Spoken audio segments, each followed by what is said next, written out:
දැන් සෙට් එක විතර කිව්වනේ. ඉස්සරහට තව ඉස්සරහට කරලා ඕක ඔප්පු කරලා පෙන්නනවම හරියට හරි කියලා මොකද මෙහෙම දාන්නේ උන් ඉන්න නේද? උන්ගේ පොඩි දශම දානක කකුල පිටිපස්ස වෙල්ලක් එනවා. පාස් බෝල කෙනෙක් මෙහෙම දාති මෙතන තියන්නේ. මෙතන තියලා තමයි මෙහෙම එන්නේ. මෙහෙම එද්දි ඒක හිර වෙලා ඉස්සරහට යන්නේ. මෙහෙම වෙනවා. ස්පීඩර් කෙනෙක් ඇවිල්ලා මෙහෙම දැන් ඔයා දාන්නේ මෙහෙමනේ. මෙහෙම දාති ඔය කකුල මෙහෙම ඇකිලෙනවා. කකුල ඇකිලලා කොටු වෙනවා. එතකොට මෙතන වැඩිලා තමයි ඔයා මෙහෙම ඉස්සෙන්නේ. ඔයාට දාන්න බැහැ නැත්තම්. මොකද කියන්නේ? ඈ? මොකක්ද ඔය කියන්නේ?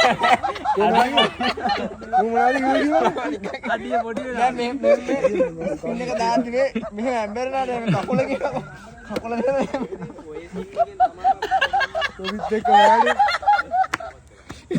අසිරාවට කිව්වේ මේක මෙහෙම ගාලා කකුල දෙන්නේ මෙහෙම දාලා හරි දැන් මෙහෙම එකක් තියනවානේ දැන් අපි තිබ්බාම ඕක හරියද නෝ බෝල් එකක් මේක මගේ හැකියාව මට chance එකක් දෙන නෝ බෝල් එක ඒක ස්පිනර් කෙනෙක් කයිලා දාති වෙන එකයි පාස් බෝල් කෙනෙක් දාති වෙනයි කියලා කියන්නේ මෙතන මුන් දන්නද කියන්නේ කෝක මුන් එක කියන්නේ කියන්නේ පාස් බෝල් නෙවෙයි ඒක තමයි පළවෙනි එක ස්පින් දැම්ම ගැහුවා ඩෝන් ගාලා මික්සිලාගේ පාස් බෝල් තමයි නෑ නෑ දුවගෙන ඉන්න පෙන්නන්න ඕන දුවගෙන ඇවිල්ලා කොහෙද ඔයා මේ මෙහෙලා මෙහෙම කළා දැන් අන්න හරි දැක්කනේ දුවගෙන ඇවිල්ලා ඉතින් අර කකුල දාන්න ඕබෑනේ මේ කකුල බලන්න බෑ ඒක තමයි ඒව දාන්න බෑ ඔයාට බෑනේ මේ මම කියන්නේ නෝ බෝල් මොකද මම කියන වැල්ලු කියලා මෙහෙම කරලා දැම්ම මෙහෙම කරා ඇත්තට ඉතින් උඹ හිතගෙන කරන්න පුළුවන් මං කිය දුවගෙන කරන්න වැල්ල